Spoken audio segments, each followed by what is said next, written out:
అమెరికాలో చిందరవందరగున్న మీ ఇంటికి హ్యాండీమ్యాన్, క్లీనింగ్, ప్లంబింగ్ సర్వీసెస్ కోసం కాంటాక్ట్ ఇన్స్టా సర్వీస్. యూఎస్ లో ఎక్కడైనా ఎప్పుడైనా. For instant bookings visit instaservice.com.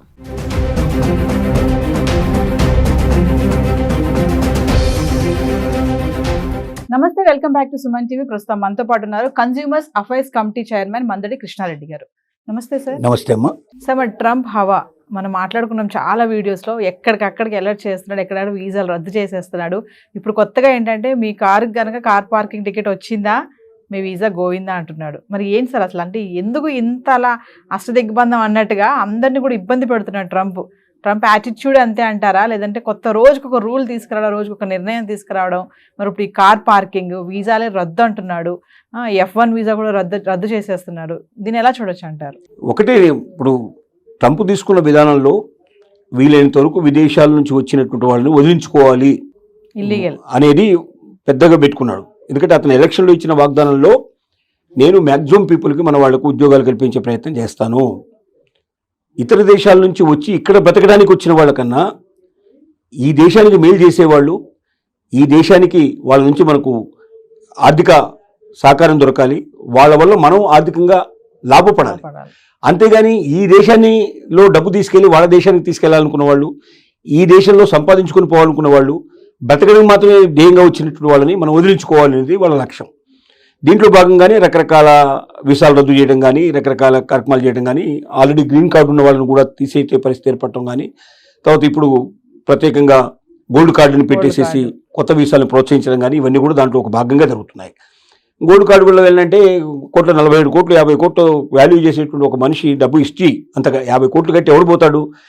1000 కోట్లు 500 కోట్లు ఉన్నవాడు పోగలదు తప్ప 50 కోట్లు కట్టాలంటే మామూలు వాడు ఎవడు కట్టలేడు.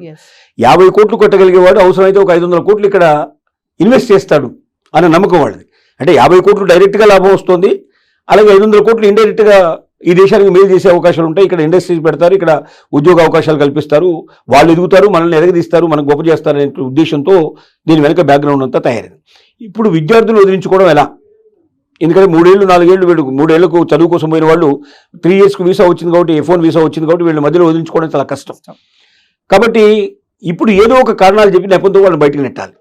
దానికి మూలంగా ఏంటంటే సోషల్ మీడియాను ఆధారంగా చేసుకున్నారు. ఫస్ట్ సోషల్ మీడియాలో ఎక్కడైనా ఒక పోస్ట్ కనబడింది అనుకోండి, ఎలాంటి పోస్టులు చెప్తున్నారంటే వీడు పోస్ట్ పెట్టాల్సిన అక్కర్లేదు, వీడి ఫ్రెండ్ ఎవరైనా పోస్ట్ పెడితే, వీడికి తెలిసిన వాడు ఎవరైనా పెట్టే గ్రూపులో ఎక్కడైనా సరే, ఇప్పుడు వీళ్ళిద్దరూ ఏదైనా ఒక యుద్ధం జరుగుతోంది, అక్కడ ఆ దేశాన్ని సపోర్ట్ చేశారు, అమెరికాకు వ్యతిరేకంగా ఏదైనా సపోర్ట్ చేశారు, లేదా ఇజ్రాయెల్కి వ్యతిరేకంగా ఏదైనా సపోర్ట్ చేశారు అంటే అమెరికా కానీ అమెరికా మిత్ర దేశాలు కానీ వాళ్ళకి సంబంధించినటువంటి తీసుకున్న నిర్ణయాల మీద, వాళ్ళు సపోర్ట్ చేసిన దేశం మీద కానీ, వాళ్ళు దానికి వ్యతిరేకంగా ఏదైనా ఒక పోస్ట్ ఎవరైనా ఫ్రెండ్ పెడితే ఆ పోస్ట్ను లైక్ చేస్తే కూడా ఇది బాగుంది అంతే, లైక్ చేసినా చాలు వెంటనే వాడికి వీసా రద్దు చేసే ప్రయత్నం చేస్తూ ఉన్నారు. అంటే ఇంతకుముందు ఎలా ఉండేదంటే స్టూడెంట్ వీసాలో ఏదైనా తేడా వచ్చినా కూడా దానికి వీసాను రద్దు చేస్తున్నట్టుగా చెప్పినా ఆ ఎడ్యుకేషన్ కంప్లీట్ అయ్యేదాకా ఉంచేవాడు, అంటే ఆ తర్వాత ఉంచేవాడు కాదు. ఎడ్యుకేషన్ వరకు మాత్రం ఉంచి ఎడ్యుకేషన్ అయిపోగానే వెళ్ళిపోమని చెప్పి అతనికి నోటీసు పంపించేవాళ్ళు. అలా కూడా జరిగాయి. అంటే విద్యార్థి తప్పు చేసినట్టుగా ధృవీకరించి, అంటే సోషల్ మీడియానే కాకుండా ఏదో ఒక పొరపాటు జరిగింది, తప్పు జరిగింది, నీ వీసా రద్దు అయిపోతుంది. వీసా రద్దు అవ్వడం అంటే ఇది ఎడ్యుకేషన్ మీద నీకు F1 ఇచ్చినట్టు అవుతుందో ఆ 3 సంవత్సరాలు మాత్రం నువ్వు ఉంటానికో 2 సంవత్సరాలు ఉంటానికో నీకు అవకాశం ఉంది. ఎడ్యుకేషన్ పూర్తయిన వెంటనే తక్షణం నువ్వు ఈ దేశాన్ని వదిలిపెట్టిపోవాలి. ఆ తర్వాత ఉద్యోగం చేయడం కోసం ప్రయత్నం, అంటే మిగతా వాళ్ళకి ఒకవేళ ఆ వీసా కంటిన్యూ అయి ఉంటే వాడికి ఇంకో 2 ఏళ్ళు 3 ఏళ్ళు ఇంకా ఉండే అవకాశం ఉండేది అక్కడ.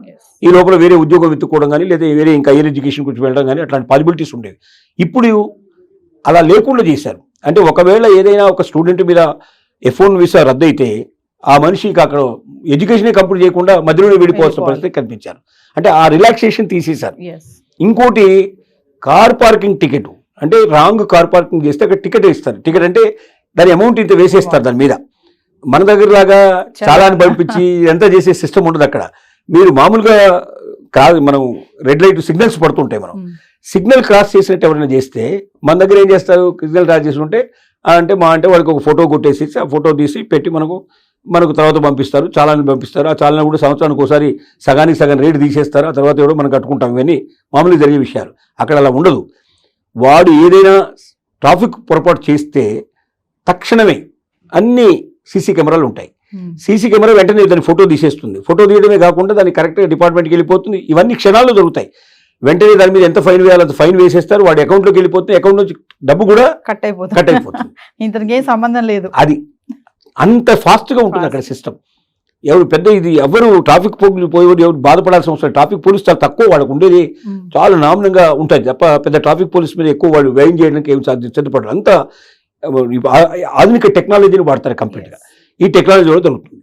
ఇప్పుడు స్టూడెంట్స్కి వచ్చిన పెద్ద భయం ఏంటంటే ఏ చిన్న పొరపాటు చేసినా, అందుకే స్టూడెంట్స్ అందరికీ మనం విజ్ఞప్తి ఏమిటంటే గతంలో లాగా మీరు ఫ్రీగా ఉండడానికి లేదు. నేను కూడా అమెరికన్తో సమానమని భావించే పరిస్థితి లేదు. నువ్వు ఏది పడితే ఏదైనా చిన్న చిన్న తప్పులు చేసినా, చిన్న పొరపాట్లు చేసినా ఇవన్నీ పెట్టి కేసు లాంటివి. దీన్ని పెద్దగా ఇంతకుముందు ఎవరు పట్టించుకునే వాళ్ళు కాదు. ఏదో ఫైన్ వేస్తారు, క్లోజ్ చేసేస్తారు కేసు. కానీ ఇప్పుడు అలా కాదు, వీసా కేసులు పెట్టి పరిస్థితి ఏర్పడుతుంది. నువ్వు చేసే అతి చిన్న పొరపాటు కూడా నీ వీసా క్యాన్సిలేషన్కి నీవు ఇమీడియట్గా ఇండియాకు రావాల్సిన పరిస్థితి, నీ ఎడ్యుకేషన్ అంతా మధ్యలో ఆగిపోయే పరిస్థితి ఏర్పడుతుంది. కాబట్టి అతి జాగ్రత్తగా ఉండాలి, ఏ చిన్న పొరపాటు లేకుండా ఉండాలి.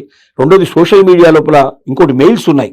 పాత మెయిల్స్ ఏమైనా ఉన్నా కూడా చెక్ చేసుకోవాలి. అంటే చాలా మంది ఏం చేస్తారంటే మెయిల్ ఒకటి బాగా నిండిపోతే ఆ మెయిల్ వదిలిపెట్టి ఇంకో కొత్త మెయిల్ ఓపెన్ చేసుకుంటారు, లేదా పాస్వర్డ్స్ మర్చిపోతే కొత్త మెయిల్ ఓపెన్ చేసుకుంటారు. కానీ పాత మెయిల్స్ లో ఇలాంటివి ఏమైనా ఉన్నా కూడా వాళ్ళు చెక్ చేస్తున్నారు. ఓకే, మనం క్లోజ్ చేసిన దాంట్లో కూడా, అది వాడని దాంట్లో కూడా. కాబట్టి ఒకవేళ అలాంటివి ఏమైనా ఉంటే ఇప్పుడే మొత్తం టోటల్గా డిలీట్ చేసేసి దాన్ని క్లోజ్ చేసేసి కనపడకుండా చేయండి. ఒకవేళ ఏం లేదు అది మర్చిపోయాను అది అయిపోయిందని చెప్పి మీరు వదిలేస్తే ఇప్పుడు దానివల్ల కూడా మీకు ప్రాబ్లం వచ్చే అవకాశం ఉంది. అంత ఘోరంగా ఉంది సిచ్యువేషన్. ఎప్పుడో వదిలేసిన మెయిల్ను కూడా ఇవాళ చెక్ చేసి దాంట్లో ఏదైనా పోస్ట్ ఉంటే కూడా ఆ పోస్ట్ లైక్ అనేది లేదా దాని మీద ఇంట్రెస్ట్ చూపించి లేదా దాన్ని ఎవరికైనా ఫార్వర్డ్ చేసినా కూడా, ఏది వాళ్ళకు వ్యతిరేకంగా ఉండేటువంటి పోస్ట్ని ఫార్వర్డ్ చేసినా కూడా they are going to close. ఇలాంటి సిచ్యువేషన్ అక్కడ వస్తుంది. అంటే సెవీస్ రద్దు అంటున్నారు, F1 కూడా స్టూడెంట్స్ వీసా అదేదో ఓపీటీ రద్దు అంటున్నారు, మళ్ళీ ఓపీటీలో స్టెమ్ రద్దు అంటున్నారు. అంటే చదువుకోవడానికి కూడా ఇంకా ఛాన్స్ లేదని అనుకోవచ్చు అంటారా సార్? నీ ఆటే వద్దంటే చీర మార్చుకొని వచ్చినట్టుగా ఉంటుంది. అంటే నీ ఆట వద్దమ్మా, నువ్వు అసలు అవసరం లేదంటే ఈ చీర కాదండి మరో చీర కట్టుకొని వస్తానంటే ఏమిటి పడుతుంది? అసలు చీర వల్ల కాదు కదా, నీ ఆటే వద్దని చెప్పిన తర్వాత ఇక చీర వల్ల వచ్చే ప్రయోజనం ఉంది. ఇక్కడ కూడా అదే పరిస్థితి. ఎలాగైనా వదిలించుకోవాలనుకుంటున్నారు. నీ దగ్గర తప్పు లేకపోయినా వెతికి నిన్ను పట్టుకొని నిన్ను వీలైనంత త్వరగా పంపించాలనుకుంటున్నారు. నీ వల్ల ఏమీ ప్రయోజనం లేదు అమెరికాగా అనుకుంటున్నారు. ఏదో ఒక యూనివర్సిటీకి కొంత ఫీజు కడతాడు. యూనివర్సిటీలు కూడా యూనివర్సిటీ ఫీజులు ఏవి గవర్నమెంట్కి ఇవ్వడం లేదు. అవన్నీ ఎగ్జామ్షన్ల కిందకి వస్తాయి, ట్యాక్స్ లేదు దానికి. కాబట్టి ప్రభుత్వానికి ₹1 దానివల్ల ఆదాయం లేదు. కొంతమంది ప్రైవేట్ వ్యక్తులు అక్కడ ఉండే వాళ్ళకి వచ్చి ఒక లాభపడతారు తప్ప అంతకనే లేదు. రెండోది చాలా మంది ఇక్కడ ఇండియన్స్ వెళ్ళి అక్కడ పెట్టుబడులు పెట్టి వాళ్ళు అమెరికన్ లోపల ఎడ్యుకేషన్ ఇన్స్టిట్యూట్స్ స్టార్ట్ చేశారు. అంటే వాళ్ళతో పార్ట్నర్స్గా చేరారు. చేరడం వల్ల ఇండియన్ స్టూడెంట్స్ ఎక్కువ అక్కడ చేరేటట్టుగా ఆకర్షిస్తున్నారు. ఇక్కడ లాంగ్వేజ్ అక్కడ మాట్లాడేటట్టుగా, ఇక్కడ అవసరమైతే అక్కడ హాస్టల్స్ అట్లాంటివి మెయింటైన్ చేయటట్టుగా, ఇక్కడ ఫుడ్ అక్కడ దొరికేటట్టుగా ఇలాంటి ఏర్పాట్లు కూడా కొంత చేస్తున్నారు. దీనివల్ల ఎవరికి బెనిఫిట్ వస్తుంది? ఇండియన్స్కి బెనిఫిట్ వస్తుంది. ఆ బెనిఫిట్ మళ్ళీ ఏం చేస్తున్నారు? ఇండియాకి పంపిస్తున్నారు. ట్యాక్స్ లేదు అక్కడ. సో ఇందువల్ల విద్యార్థుల వల్ల ఏ రకమైన ఉపయోగం లేదు. వీళ్ళు తయారై మళ్ళీ ఏం చేస్తారు? ఇక్కడ ఉద్యోగం కోసం వెతుక్కుంటారు. తర్వాత అమెరికన్స్ ఉండే ఛాన్సెస్ పోగొడతారు. వీళ్ళు తక్కువ రేటుకైనా పనిచేస్తారు వీళ్ళు. అప్పుడు అమెరికన్స్కి ఉద్యోగాలు దొరకవు. కాబట్టి అమెరికన్స్కి ఉద్యోగాలు దొరకాలంటే వీళ్ళంత వరకు వదిలించుకోవాలి. అంటే ఒక ఇండియన్స్ అనే కాదు, మొత్తం స్టూడెంట్స్ అందరి మీద. చైనా ఇండియా నుంచి ఎక్కువ ఉంటారు. మ్యాక్సిమం ఉండే దాంట్లో 50% 70% దాదాపుగా వీళ్ళిద్దరు ఆక్యుపై చేస్తారు. దీని తర్వాతనే మిగతా దేశాలు అన్నీ కూడా. కాబట్టి వదిలించుకోవడం ఎలా అనుకున్నవాడు అవకాశాల కోసం వెతుకుతున్నాడు. నీకు ఏ క్షణంలో ఎప్పుడు నీకు క్యాన్సిల్ అవుతుందో నీకే తెలియని స్టేజ్. కాబట్టి అతి జాగ్రత్తగా పాత మెయిల్స్ అన్ని చెక్ చేసుకోండి, పాత పోస్ట్ అన్ని చెక్ చేసుకోండి, పాత వాట్సాప్లు చెక్ చేసుకోండి. ఎక్కడైనా ఏమైనా ఉంటే వాటన్నిటి క్లీన్ చేసేసుకొని క్లియర్ చేసేసుకొని వీళ్ళంత వరకు ఫ్రెష్గా ఉండే ప్రయత్నం చేయండి. ఎవరి దగ్గర అమెరికాకు వ్యతిరేకంగా మాట్లాడే ప్రయత్నం చేయకండి. ఏ రకమైన పోస్టులు మీరు లైక్ చేయకండి, దాన్ని ఎవరికి పాస్ చేయకండి, ఎవరికి పంపించకండి. ఇలాంటివన్నీ జాగ్రత్తలు పడితే కనీసం నీ చదువు ముగించుకొని నువ్వు వెనక్కి తిరిగి రావడానికి సేఫ్గా అవకాశం ఉంటుంది. అయితే మధ్యలో అక్కడ వదిలిపెడితే మళ్ళీ ఇక్కడికి వచ్చి వాళ్ళు కొత్తగా స్టార్ట్ చేస్తుంది. ఎందుకంటే అది కంటిన్యూ చేసుకునే అవకాశం ఇక్కడ లేదు. ఆ రకమైన ఎడ్యుకేషన్ సిస్టమ్ వేరు, ఈ ఎడ్యుకేషన్ సిస్టమ్ వేరు. దానివల్ల చాలా ఇబ్బందులు పడతారు, చాలా బాధలు పడతారు. నమస్తే.